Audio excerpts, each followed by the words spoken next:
Hello and assalamu alaikum students. Hope you are doing well. So dear students, today I'm gonna tell all about Goodbye Mr. Chips, which is one of the most prominent novels of James Hilton. Goodbye Mr. Chips एक short novel है. Short novel means नावेला, इसको नावेला भी बोलते हैं English में. जो first time publish हुआ था 1934 को पब्लिश हुआ. जेम्स हिल्टन इसके राइटर हैं. यानी कि हमारा जो स्टोरी है मिस्टर चिप्स की, मैं आपको थ्रू करैक्टर्स इसको क्लैरिफाई करूँगा, इसको एक्सप्लेन करूँगा मैं. क्योंकि अगर हम इसके मेन करैक्टर कर लेते हैं तो हमारा कोई भी क्वेश्चन है किसी भी बोर्ड से हमारा सॉल्व हो सकता है. तो इसमें आज डिफरेंट करैक्टर हैं जो मेन, जिनको मैं एक्सप्लेन करूँगा. जो सबसे पहला करैक्टर है वो ख़ुद मिस्टर चिप्स है. अब मिस्टर चिप्स है कौन? कौन है जिसके नाम पर ये नावल लिख दिया गया, और ये गुड बाय मिस्टर चिप्स क्यों है? मिस्टर चिप्स एक ऑर्डिनरी टीचर है, स्कूल टीचर. अब स्कूल का नाम क्या है? स्कूल का नाम है ब्रुकफील्ड. ब्रुकफील्ड स्कूल एक as a grammar school established हुआ था क्वीन एलिज़ाबेथ की हुकूमत में. ये पुराने सायादार दरख्तों में घिरा हुआ था. जो इसका मेन स्ट्रक्चर जॉर्ज वन की हुकूमत में तामीर हुआ था. अब ब्रुकफील्ड स्कूल में जो टीचर हैं वो हैं मिस्टर चिप्स, जो कि एक ऑर्डिनरी टीचर है. उनकी जो क्वालिफ़िकेशन है वो नॉर्मल है. वो एक सिंपली ग्रेजुएट है from Cambridge. Moreover his degree was mediocre. उनकी जो डिग्री है वो दरमियानी दर्जे की है. यानी कि कह सकते हैं कि he was respected and liked in Brookfield, but he was not loved. उसको इज़्ज़त दी जाती थी उससे, लेकिन मोहब्बत नहीं करता था कोई. सिंपल सी बात है कि वो इम्प्रेसिव नहीं था. एक टीचर होता है ना कि एक टीचर है हमें अच्छा लगता है, नॉर्मल है, ठीक है, हमें पढ़ाता है. लेकिन एक टीचर है जिससे हम इम्प्रेस होते हैं. तो इसके अंदर, चिप्स के अंदर ऐसा कुछ भी नहीं था जो दूसरों को इम्प्रेस कर सकता था. ये यानी कि इम्प्रेसिव पर्सनैलिटी नहीं थी. और इस बात का अंदाज़ा इसको ख़ुद भी हो चुका था स्टार्टिंग में अपनी जॉब की. ये चाहता था कि मुझे कोई सीनियर हेडशिप या मास्टरशिप, मुझे प्रिंसिपलशिप कुछ भी मिल जाए. लेकिन with the passage of time he realised के जो इसकी जो डिग्री है वो मीडियोकर है, और इसकी डिग्री इस काबिल नहीं है कि इसको कोई सीनियर हेडशिप मिले, कोई अच्छी पोस्ट मिले. सो स्टूडेंट्स, मिस्टर चिप्स की लाइफ के दो फेजेस आते हैं. सबसे पहला ये कि before marriage and after marriage, जिस पे हमारे बोर्ड्स में बहुत ज़्यादा क्वेश्चन आते हैं. सबसे नॉर्मल क्वेश्चन ये है कि बिफ़ोर मैरिज जो चिप्स कैसा था एंड आफ्टर मैरिज कैसा हो गया. इसका किसने इसको चेंज किया वो बाद में करैक्टर आएगा, उसको बताएंगे. सबसे पहले मैं ये बता देता हूँ कि before marriage chips was a dry person. He was absurd totally. एक ड्राई पर्सन था, अब्जर्ड था. उसको किसी चीज़ में दिलचस्पी नहीं थी, स्पेशली ख़वातीन में. वीमन को वो कहता था ये मॉन्स्ट्रस क्रिएचर हैं, यानी कि ये कोई बला हैं. वो औरतों की आज़ादी के सख्त ख़िलाफ़ था. औरतों को बाईसाइकिल चलाना उसको पसंद नहीं था. औरतों का यूनिवर्सिटीज़ जाना, वोटिंग करना, वोटिंग में हिस्सा लेना, चिप्स को इन सारी चीज़ों से नफ़रत थी. वो बिल्कुल भी इन चीज़ों को पसंद नहीं करता था, बिल्कुल भी पसंद नहीं करता था. पुराने ख़यालात का, old tradition, he loved old traditions. वो ओल्ड ट्रेडिशन से मोहब्बत करता था. यानी कि हमारे अक्सर चले जाएं या पुराने गांव में जो पुराने बाबे होते हैं उनको यही चीज़ें पसंद होती हैं, वो ऐसी चीज़ें नहीं पसंद करते. कुछ चिप्स की नेचर भी थोड़ी सी इस तरह की हो गई थी. शादी से पहले तो भाई साहब जो चिप्स हैं वो नॉर्मल बंदे थे, मतलब अच्छे कोई ख़ासा बंदे नहीं थे. उनका डिसिप्लिन इम्प्रूव नहीं था, सख्ती करते रहते थे, बच्चे उनको पसंद नहीं करते थे. लेकिन जब चिप्स भाई साहब की शादी हो जाती है तो इनकी लाइफ में आती है कैथरीन. कैथरीन का आगे मैं बताऊंगा. लेकिन शादी होने से जो चेंजेस हुई ना, तो इस भाई साहब की लाइफ टोटली चेंज हो गई. सिंपल से इनका जो सेंस ऑफ ह्यूमर है वो बढ़ गया. बच्चों से मजाक करने लग गए. इनका जो टीचिंग मेथड इम्प्रूव हो गया. इवन दैट के ये लैटिन के टीचर ज़्यादा अच्छे थे. इनकी जो इंग्लिश प्रोनंसिएशन है वो भी अच्छी होना स्टार्ट हो गई है. अब इंग्लिश प्रोनंसिएशन पे इनका एक हेडमास्टर से इशू भी बनता है, वो भी मैं बाद में बताऊंगा. कि सबसे पहले ये कि शादी के बाद ये इम्प्रूव हो गए, इनका डिसिप्लिन इम्प्रूव हो गया. इनकी जो आंखें हैं स्टार्टेड टू स्पार्कल, इनकी चमकने लग गई हैं. अब ये अच्छा हो गया, इनका सेंस ऑफ ह्यूमर बहुत अच्छा हो गया. और जो इनकी बहुत सी तब्दीलियाँ, पॉजिटिव तब्दीलियाँ आ गई हैं शादी के इनकी बाद. तो ये चिप्स का करैक्टर है जिससे हमारे में मुख्तलिफ क्वेश्चंस हमसे पूछे जा सकते हैं। और इन्होंने ब्रुकफील्ड जब ज्वाइन किया तो मिस्टर वेदरबाय भी एक करैक्टर है जिनके बारे में बताऊंगा। वो हेड मास्टर होते थे जब इन्होंने ब्रुकफील्ड स्कूल ज्वाइन किया। अब ब्रुकफील्ड स्कूल क्या है, मैं ऑलरेडी बता चुका हूँ कि ये क्वीन एलिज़ाबेथ के दौर में तामीर हुआ, ठीक है, पुराने सायेदार दरख्तों के दरमियान है। अब ये एक सेकंड दर्जे का स्कूल है, यानी कि एक अच्छा, बहुत अच्छा उम्दा स्कूल नहीं है शानदार, लेकिन सेकंड दर्जे का अच्छा स्कूल था। क्योंकि अगर ये अच्छे दर्जे का स्कूल होता तो ये पॉसिबल है कि चिप्स को हायर ना करता, इसलिए कि सिंपली ऑर्डिनरी टीचर था चिप्स भी, तो इसलिए ये भी एक नॉर्मल सा स्कूल था। अब मिस्टर वेदरबाय भाई साहब कौन है? He was the head of Brookfield School when Mr. Chips joined it in 1870। अब यहाँ पे याद रखिएगा कि 1870 में मिस्टर चिप्स ने ब्रुकफील्ड स्कूल को ज्वाइन किया। 1870 में मिस्टर वेदरबाय उस वक्त हेड मास्टर थे। He was very polite and decent fellow। He was very kind to Chips। बड़े काइंड थे, फादरली बिहेवियर था, वेरी पोलाइट नेचर थी इनकी। जब 1870 में चिप्स भाई साहब ने ब्रुकफील्ड ज्वाइन किया तो मिस्टर वेदरबाय वहाँ पे हेड मास्टर होते थे। अब इनकी जब सरसरी सी मुलाकात हुई थी, लेकिन जब चिप्स ने ज्वाइन किया तो इनसे पहले इनकी डेथ हो चुकी थी। आपसे सवाल ये होगा कि वेदरबाय कौन थे और वो चिप्स के साथ रवैया कैसा था? उनका रवैया चिप्स के साथ बहुत अच्छा था। वो वेरी पोलाइट थे, फादरली थे, काइंडली थे, बहुत काइंड थे, बहुत अच्छे जो थे हेड मास्टर थे मिस्टर वेदरबाय। जो उन्होंने मिस्टर चिप्स को, ये वही थे जिन्होंने मिस्टर चिप्स को नसीहत की थी कि अगर जब तुम अपनी क्लास लेने जाओगे तो अपना फर्म एटीट्यूड रखना, मतलब डिसिप्लिन को बरकरार रखने के लिए तो तुम्हें जो अपना एटीट्यूड है उसको अच्छा करना पड़ेगा, अदरवाइज़ जो बच्चे हैं तुम पर हावी हो जाएंगे और वो तुम्हें तंग करेंगे। तो ये मिस्टर वेदरबाय ने एडवाइस की थी मिस्टर चिप्स को। ये भी आपका क्वेश्चन आता है। वेदरबाय के बाद नेक्स्ट करैक्टर मिस्टर मेल्ड्रम का। इन 19 old Meldrum, who had succeeded Weatherby as head and held the office for 30 years, died suddenly from pneumonia and Chips became the acting head of Brookfield। अब ये क्या है जी, मिस्टर जो वेदरबाय था उनकी डेथ हो गई थी। 1817 में ज्वाइन किया चिप्स ने, उसी में उसकी डेथ हो गई तो मिस्टर मेल्ड्रम आ गए। तो इन्होंने 30 ईयर्स के लिए जो ब्रुकफील्ड संभाला, लेकिन 30 साल के बाद ये भी मर गए। तो फिर क्या है, मेल्ड्रम का बताते चलूँ कि मेल्ड्रम भी एक अच्छे इंसान थे, चिप्स के साथ बड़े कोऑपरेटिव थे और चिप्स के साथ अच्छे तरीके से पेश आते थे, बहुत शानदार तरीके से। ये भी उनकी तरह काइंड, फादरली, इस तरह का बिहेवियर था। वो भी एक अच्छे टीचर थे। इन्होंने 30 साल के समान अरसा संभाला, नमूनिया से उनकी डेथ हो गई। और चिप्स को फिर आरजी, एक्टिंग हेड ऑफ ब्रुकफील्ड, आरजी, यानी कि ये आपसे होता है कि चिप्स को एक्टिंग हेड कब बनाया गया, तो आप 1930।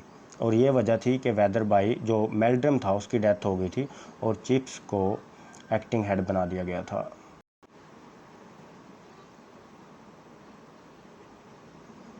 उसके बाद जी राल्स्टन, ये भाई साहब बहुत तगड़े थे। Ralston join Brookfield public school as a head master in 19। अब 1900 में जो मेल्ड्रम है उसकी मौत हो चुकी है। याद रखिएगा कि 1870 में मर गया था वेदरबाय, उसके बाद मेल्ड्रम आया, 30 साल संभाला, 1900 में वो मर गया। उसके बाद राल्स्टन भाई साहब आ गए, 37 एज है इनकी। अब ये जो है ना सबसे अच्छे हेड मास्टर थे। अब अच्छा लिहाज ये कि इनकी क्वालिफ़िकेशन बहुत अच्छी थी, बहुत सी तगड़े हेड मास्टर थे ये। तो उसमें क्या है जी, इनका इशू भी बनता है चिप्स के साथ। क्यों? क्योंकि ये मॉडर्न पढ़े हुए हैं। ये चिप्स को कहते हैं कि तुम रिटायर हो जाओ, ठीक है। चिप्स कहता है जी मैंने रिटायर नहीं होना।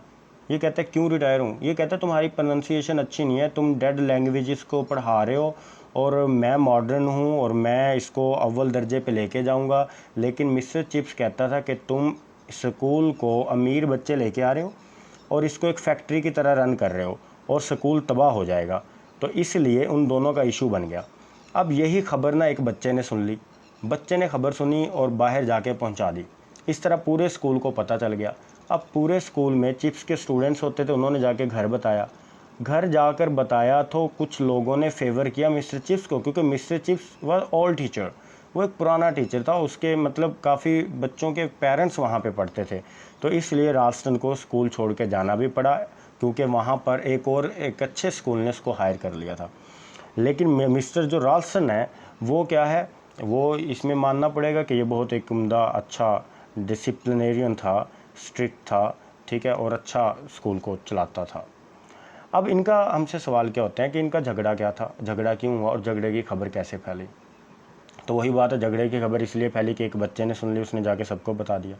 अच्छा, फिर दूसरा झगड़ा क्यों हुआ कि ये कहता था कि तुम्हारा मेथड अच्छा नहीं है, प्रोनाउंसिएशन अच्छी नहीं है, तुम छोड़ दो, तुम बूढ़े हो चुके हो। उसने कहा जी मैं नहीं छोड़ना, ठीक है, मेरी प्रोनाउंसिएशन मेरे अबाउजदाद ने अच्छे से की है तो मैं नहीं छोड़ूंगा, आप छोड़ दो। तो इन दोनों का झगड़ा हुआ तो लोगों ने फेवर की मिस्टर चिप्स को, तो ये इसको छोड़ के जाना पड़ा। नेक्स्ट करेक्टर क्या है जी, मिस्टर चैटरिस। चैटरिस, अब राशन के बाद चैटरिस आ गया। चैटरिस भी बड़ा अच्छा था। 1911 एंड 1918, 1911 से 18 तक रहता है। वो डायबिटीज़ का पेशेंट था, शुगर का। वो भी बड़ा फ्रेंडली था, बहुत अच्छा। लेकिन अब इसको हेडमास्टर बनाया, ये भी था तो यंग, अच्छा था, स्टाइलिश भी था, लेकिन इसको भी बीमारी हो गई। 6-7 साल रहता है तो इसकी भी बेचारे की डेथ हो जाती है। उसके बाद कार्टराइट है, कार्टराइट साहब आते हैं, ठीक है, वो हेड जिसने चैटरिस के बाद आता है। सक्सीडेड का मतलब होता है उसके बाद आने वाला। इनका मेथड भी बहुत अच्छा है। उन्होंने 1919 में 1918 के बाद इन्होंने ज्वाइन किया, ठीक है। उसकी इसकी भी थोड़ी बहुत इंटरेक्शन थी मिस्टर चिप्स के साथ, ये भी अच्छे थे। इससे मतलब भी इतना कोई खासे क्वेश्चन आते, यही आते हैं कि ये कैसे थे। तो रास्टन के अलावा सारों का एक ही जवाब है कि वो सारे फादरली थे, काइंड थे। अब ये जो मेन कैरेक्टर आ गया ये है जी डॉक्टर मैरीवेल।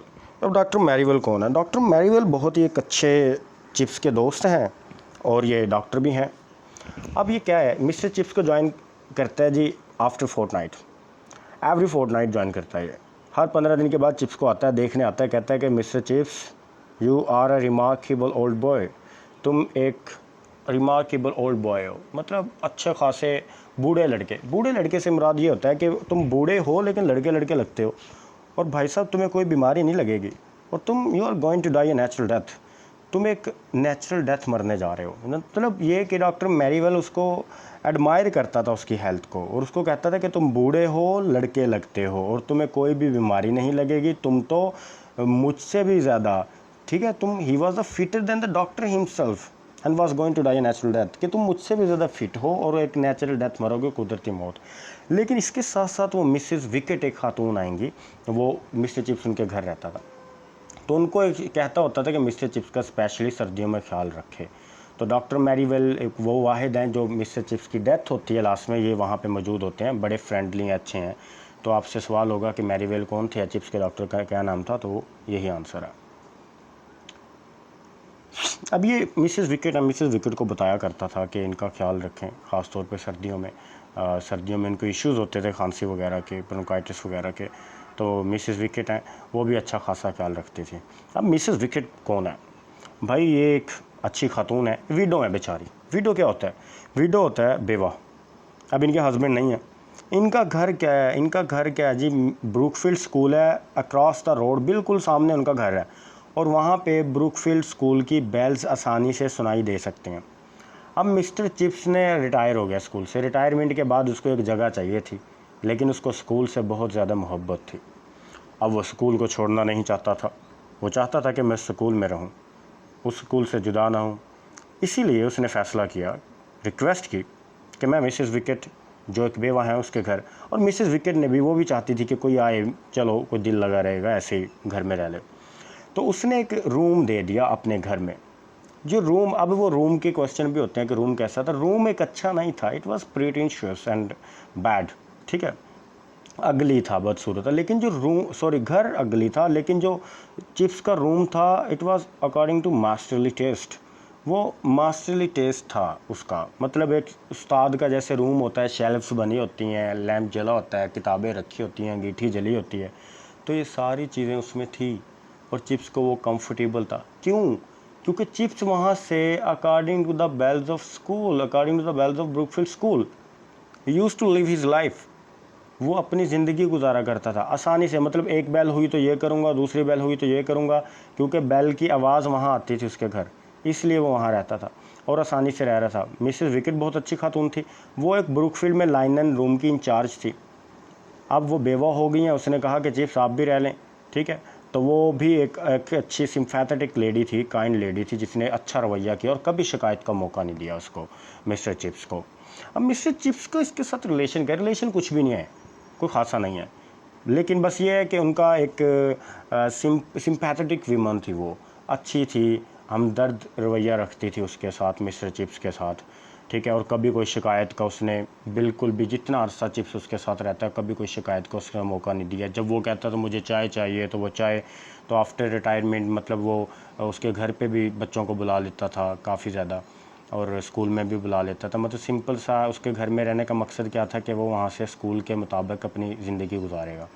और जब भी क्या होता था कि जब भी आखिरी बेल होती थी तो मिस्टर चिप्स डिटेक्टिव नावल लेता था, क्योंकि जासूसी नावल पढ़ने का शौकीन था। टाइम मैगज़ीन पढ़ता था और अंगीठी को बुझाता था, गैस बंद करता था, तो अब डिटेक्टिव नावल लेकर सोने चला जाता था।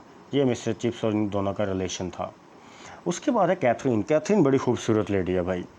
Catherine Bridges was a young and beautiful girl, 25 years की है। उसकी ब्लू फ्लैशिंग आइज़ हैं, गाल बड़े प्यारे हैं, बाल बड़े प्यारे हैं, लेकिन वो गवर्नेंस है, खादमा है, आउट ऑफ जॉब नहीं है। अब कैथरीन एक खूबसूरत लड़की है, उसकी ना जॉब भी नहीं है, उसके पेरेंट्स भी नहीं है। अब वो क्या होता है कि इन दोनों का टाकरा कैसा होता है, मिस्टर चिप्स को और इसका। मिस्टर चिप्स औरतों से नफरत करता है, लेकिन वो एक दिन ग्रेट गैबल एक पहाड़ी का नाम है, वहाँ पर जा रहा है, किसके साथ, अपने दोस्त राउडन के साथ। उसका दोस्त है राउडन, उसके साथ वो वहाँ पे जाता है। वहाँ पे जाके ना वो एक साइड पे बैठ जाता है, तो दूसरी तरफ उसको पता लगता है कि भाई जो एक लड़की है जो दूर से हाथ हिला रही है। अब मिस्टर चिप्स वैसे तो औरतों से नफरत करता है, लेकिन वो इतना भी नहीं है कि भाई वो किसी की हेल्प ना करे। अब वो क्या करता है, वो समझता है कि lady was in trouble and she needs help, उसको ज़रूरत है मदद की और वो मुश्किल में है। तो क्या होता है, चिप्स दौड़ कर जाता है और उसको बचाने जाता है, और जाते जाते उसके खुद पाँव में मोच आ जाती है, मतलब पाँव ज़ख्मी हो जाता है उसका। अब मिस्टर जो कैथरीन है वो उसको देखती है कि ये कौन है, वो उसके पास आती है, तो उसको लगता है कि she thinks that she considers her self responsible for his injury. वो अपने आप को उसकी इंजरी के लिए रिस्पॉन्सिबल समझते हैं कि यार बेचारा ना मेरी हेल्प को आ रहा था, तो ये बेचारा बड़ा इंजर्ड हो गया, तो मेरा इसमें फॉल्ट है। तो वो अपनी कोई बाईसाइकिल पे उसको उठा के अपनी दोस्तों की मदद से ले जाती है और उसको रोज़ विज़िट करती है। अब यहाँ दो तीन चीज़ें उलट होने जा रही हैं। एक तो चिप्स को बिल्कुल पसंद नहीं है औरतें, दूसरा चिप्स को ये कि बाईसाइकिल पसंद नहीं है औरतों को चलाना। अब ये उसको रोज़ विजिट कर रही है। अब चिप्स सोचने लगता है, एक दिन, दो तीन दिन, 3-4 दिन के बाद उसको अच्छा लगने लगता है, 5 दिन के बाद भाई साहब हवाओं में उड़ते हैं, 6-7 दिन के बाद प्रपोज़ करते हैं और ये शादी कर देते हैं।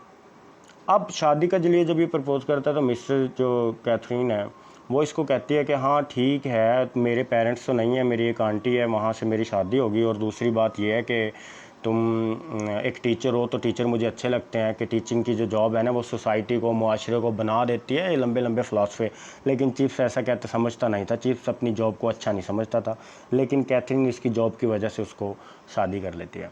अब दोनों की शादी हो जाती है, बहुत अच्छी खुशी लाइफ गुजार रहे होते हैं। चिप्स अच्छा होने लगता है, क्योंकि मैंने पहले भी बताया Katherine change his entire personality, उसकी पूरी पर्सनैलिटी को चेंज करती है, उसकी मिस्टेक्स निकालती है, बहुत कुछ करती है, और वो भी बदलता रहता है। बच्चों से रवैया अच्छा हो गया, बच्चों को वालनट केक, एक केक होता है अखरोट टाइप बना हुआ, उन पे चाय पे बुलाता है, उनको मतलब खिलाता है, एंजॉय करवाता है बच्चों के साथ, बहुत अच्छा हो जाता है। तो ये कैथरीन की स्टोरी है। अब एक कॉलिंगवुड है। कॉलिंगवुड कौन है? कॉलिंगवुड ये भी एक चिप्स के स्टूडेंट है, ठीक है। कॉलिंगवुड ना एक स्टूडेंट था जो चिप्स ने इसको एक दफ़ा सज़ा दी थी। क्यों? क्योंकि ना ये छत पे चढ़ा जिम्नेजियम की और गटर से बाल निकालने के लिए लगा। चिप्स को लगा कि he might have broken his neck, कि अगर वो वहाँ पर चढ़ा ना तो अपनी वो गर्दन तड़वा सकता था वो, तो इसलिए चिप्स ने उसको बड़ी अच्छी खासी सज़ा दी। तो बाद में वो मेजर लग गया आर्मी में, और इजिप्ट में, मिस्र में वो मारा गया था। ये भी कॉलिंगवुड का आपसे आ जाता है कि वो चिप्स ने उसको सज़ा दी थी बाल निकालने के लिए, क्योंकि वो अपनी कोई ना कोई चीज़ तड़वा लेता, आर्मी में लगा और उसकी डेथ हो गई। उसके बाद स्टैफल, मार्क स्टैफल, हर स्टैफल, वो एक जर्मन मास्टर था, ब्रुकफील्ड फ्रेंड भी था मिस्टर चिप्स का, 30 ईयर्स जूनियर था चिप्स के, ठीक है। अब वो क्या था, ये भी फौजी, ये भी जंग में मारा जाता है, ठीक है। He was in Germany when the broke out war, क्योंकि जंग भी हो चुकी थी, ये जर्मनी में हुआ था and he was killed on the western front में ये भी मारा जाता है। इतना कोई खासा क्वेश्चन नहीं आता, लेकिन फिर भी ज़रूरी है। बारो कौन है? बारो एक साइंटिस्ट था, निक नेम था इसका, ये स्टिंक मर्चेंट इनको बोलते थे। चिप्स इनको साइंटिस्ट को स्टिंक मर्चेंट यानी कि बदबूदार ताजर बोलता था, क्योंकि बारूद वगैरह बनाते होते थे। ये भी आपसे क्वेश्चन आ सकता है। ग्रेसन कौन है? ग्रेसन एक लड़का है, एक स्टूडेंट है मिस्टर चिप्स का, ठीक है। इसके जो वालिद साहब हैं टाइटैनिक जहाज़ पर जाते हैं और ख़बर आती है कि टाइटैनिक जहाज़ डूब गया और इसका अब्बा जान भी डूब गए और मर गए। तो इस वजह से he was not taking interest in his studies, अपनी स्टडीज़ में इंटरेस्ट नहीं ले रहा होता। लेकिन बाद में ख़बर आती है कि इसके अब्बा जान खैर खैरियत से वापस आ गए हैं। उसके बाद है गुड बाय। ये क्या सीन है? एक बच्चा है लिनफोर्ड, क्यों? क्योंकि जब उनकी शादी होती है ना, शादी होने के लिए वो प्रपोज़ करता है, तो वो मिस्टर चिप्स ना मिस जो कैथरीन है, मिस्टर चिप्स को कहती है कि मैं तुम्हें क्या कहूँ, मिस्टर चिप्स, या फिर सर क्या कहूँ। उसने कहा कि mister Chips goodbye, right. वो कहते हैं then goodbye mister Chips. क्यों गुड बाय मिस्टर चिप्स? यानी कि शादी से पहले वाली लाइफ को मैं goodbye mister Chips, goodbye बोल रही हूँ। तो ये लफ्ज़ उसके माइंड में रह गए, हमेशा याद रहते थे। तो इसीलिए कि जब चिप्स आखिरी था अपने बिस्तर पर मरने लगा था, तो लिनफोर्ड एक बॉय था 9 साल का। He was the last person who came to see Chips before his death. आखिरी बच्चा था जो चिप्स को मरने से पहले देखने आया। He made Chips remember his wife. उसने चिप्स को उसकी बीवी की याद दिला दी, Catherine, by saying goodbye mister Chips. यानी कि ये आने लगा, चिप्स को देख रहा था और चिप्स को कहा गुड बाय मिस्टर चिप्स। तो मिस्टर चिप्स को फ़ौरन अपनी बीवी याद आ गई कि एक दफ़ा ये लफ्ज़ मेरी कैथरीन वेन ने भी मुझे बोले थे। तो इसलिए मिस्टर चिप्स को ये देखने आए, और जब बिस्तर पर था, मरने लगा था, तो वहाँ मैरीवेल भी थी, मिसेस विकेट भी थी, और ये लिनफोर्ड थे। तो इसने उसकी वाइफ को याद दिलवा दी। तो ये आज का हमारा नावल है। इससे मुतल्लक कोई भी क्वेश्चंस होता है तो आप मतलब पूछ सकते हैं। और कोई इन्फॉर्मेशन यही है कि मिस्टर चिप्स एक स्कूल की कहानी है, स्कूल टीचर की कहानी है। कैथरीन उसकी लाइफ में आती है। Before marriage and after marriage question आपसे होंगे कि वो कैसे थे। बिफ़ोर मैरिज वो ड्राई पर्सन था, शादी के बाद बिल्कुल चेंज हो गया। कैथरीन ने उसको सुधारा और वो सुधरता गया, ठीक है। लेकिन कैथरीन 1 साल के बाद मर गई। अब ये मैंने बताया नहीं है, ये बताता चलूँ कि कैथरीन के साथ हुआ क्या। कि 1 साल शादी का हुआ तो ड्यूरिंग चाइल्ड बर्थ तो दोनों की मौत हो जाती है, यानी कि कैथरीन की भी और उसके बेबी की भी। तो ये बड़ा सदमा होता है। तो उस दिन एक बच्चा ख़त लेकर आता है, उसको देता है। वो सारे के सारे ख़त खाली होते हैं। तो उस दिन 1 अप्रैल होता है और इसलिए इसको अप्रैल फूलरी भी बोलते हैं। तो कि ये अप्रैल फूलरी क्या थी, यानी कि सारे के सारे ख़त खाली थे, लोगों ने मजाक किया था, लेकिन लोगों को भी पता नहीं था। अच्छा, इसमें एक और कैरेक्टर आता है कॉली, मुख्तलिफ प्रोनाउंसिएशन है इसकी, कॉली। तो कॉले कौन है? इसमें एक रेड हेयर, लाल सुर्ख बाल हैं उसके। जब मिस्टर चिप ब्रदर भाई ने कहा ना कि तुम जाओ और अपनी क्लास में एटीट्यूड अच्छा रखना, अदरवाइज़ बच्चे तुम पर हावी हो जाएंगे, तो ये गया ना, तो एक बच्चा था, रेड कलर का बाल थे उसके, तो उसने एक डेस्क लिड गिरा दिया, ढक्कन। तो उसमें क्या हुआ, चिप्स ने उसको देख लिया, फॉर्चुनेटली खड़ा किया और उसको सज़ा दी। इसके बाद ना कोई वहाँ पे कोई बदतमीज़ी नहीं हुई। लेकिन कुछ सालों के बाद उसी कॉली का बेटा उसमें आ गया, फिर उसका बेटा उसमें आ गया, यानी कि 3 कॉली है, 3 जनरेशन का नाम। फॉर एग्ज़ाम्पल, एक टीचर है, टीचर के पास एक बच्चा पढ़ता है। अब उसका फिर कुछ सालों के बाद उसकी शादी हो जाती है, उसका बेटा भी आके उसके पास पढ़ने लगता है, फिर उसकी शादी हो जाती है, फिर उसका बेटा भी, क्योंकि गवर्नमेंट में स्कूल में अक्सर टीचर चेंज नहीं हुआ करते थे। तो मिस्टर चिप्स उनको कहता है कि तुम्हारा बाप बेवकूफ़ था, फिर उसके बेटे को कहता है तुम भी बेवकूफ़ हो, और फिर उसके बेटे को कहता है तुम बेवकूफ़ों के बेवकूफ़ हो। तो ये आज ये नावल था। होप सो कि आपको समझ आ गया होगा। Stay blessed. अल्लाह हाफिज़।